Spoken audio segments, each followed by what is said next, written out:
Splatoon 3 is finally over in the sense where like all the updates are out and they're going to continue patching the game, but we've had every single Splatfest, we got the expansion, and for all what it's worth, this was a fantastic experience. Splatoon 3 was phenomenal. Combined, Splatoon 2 and Splatoon 3 have sold like a total 25 million units on Switch, which is huge. A huge, huge success story. And so many people came out and tried to say that Splatoon 3 was a failure, that the IP wasn't go anywhere, that it was stagnant and boring, that nobody cares about it. But this grand festival, this event, I think kind of really showcases why that isn't true, right?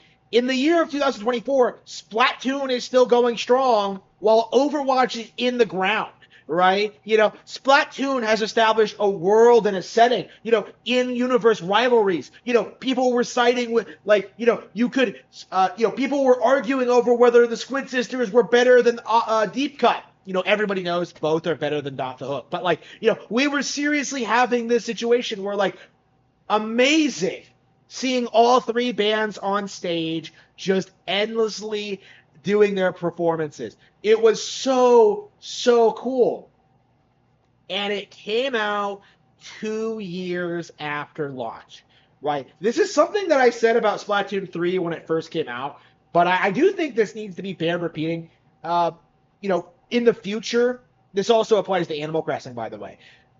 You absolutely cannot downplay these games day one.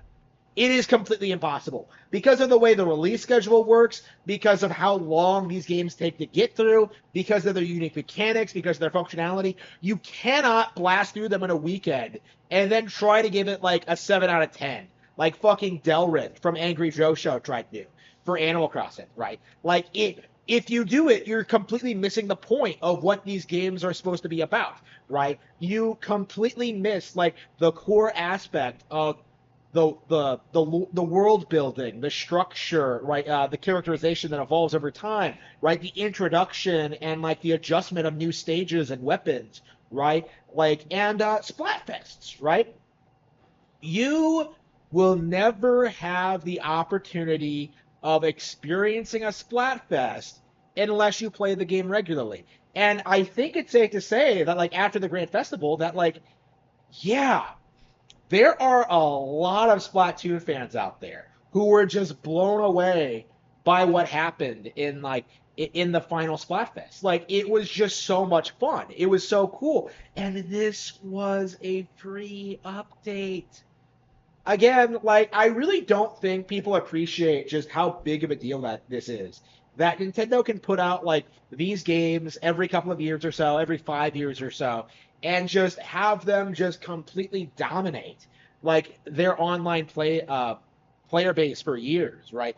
These are phenomenal third-person shooter games, and it's true that they haven't taken off in America yet, but that's because of stiff competition, right? For a lot of people, online first-person shooters are the only game they play, right? So looking at Splatoon is something that wouldn't exactly appeal to them. But now we're seeing with the advent of, as this series becomes more established and becomes more entrenched in Nintendo culture, and more people come out and talk down to people like Darkside Phil, like Maximilian Dude, all these other boomers who came out and tried to disparage the IP, right? The more and more the younger players who grew up on Splatoon start pushing back against the YouTubers who relentlessly hate and mock this IP in spite of being one of the best things Nintendo has put out ever, right? Again, we are going to see the series take huge strides in popularity. Honestly, the way it looks now, assuming that Splatoon 4 does away with some of the questionable aspects, adding in several new modes, revamping some of the single player aspects, adjusting some characterizations, fixing some localization errors. I think the entire localization team that worked on Splatoon 3 should be fired at this point. I don't want them to work in the industry ever again. But in general, when you take, if they fix all the the problems in Splatoon 3, which did exist, like it wasn't like a perfect sequel by any means. If they fix like those problems, they're gonna have an absolute juggernaut of a fourth entry on the next Nintendo console, right? Like I think we can expect to see the next Splatoon in the next couple of years. How long did it take? Like yeah, it took like the last Splatoon Splatfest was in like what 2019. So I bet like 3 years from now we'll get Splatoon 4. So that'll be interesting to see like what they come up with. For like 10 years in, like what they add, what they innovate, what they change, the new idols, what they do with like established characters.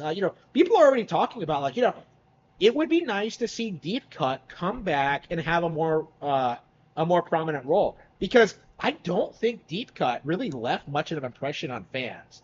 It's really a shame because they're basically Team Rocket and they never really had the chance to really do their thing.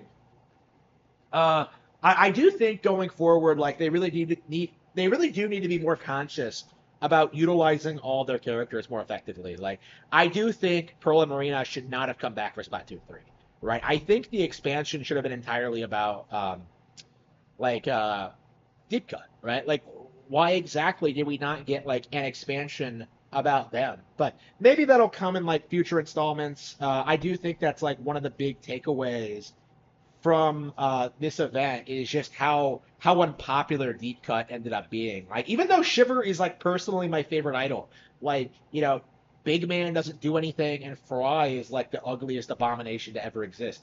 Again, another thing that needs to be fixed, Nintendo, have attractive idols.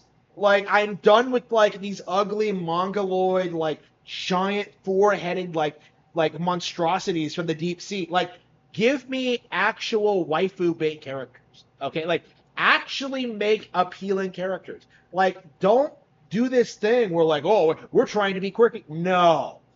Give us attractive characters. I felt that way since like Splatoon 2, but like yeah, with Splatoon 3 and with like the Squid Sisters like winning the Splatfest because they're to this day the only idol group we've had that's like aesthetically pleasing. Like we need to return to form. Okay, we need actual attractive idols. But like anyway, like my thing, yeah, like all in all though, like it was really impressive to see like Splatoon 3 leave such an impact on fans because this was one of those games in 2022 that like people really tried writing off, right? This was something that a lot of people were really damage controlling leading up to release. And again, this game was a major release, and I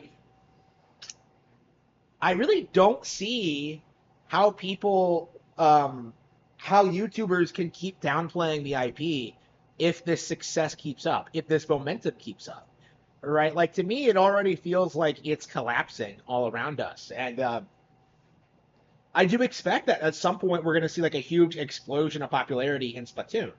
Just like I expect to see like a resurgence of popularity among Pokemon, right? Like again, the YouTube narrative around these games cannot sustain themselves when the games are this good.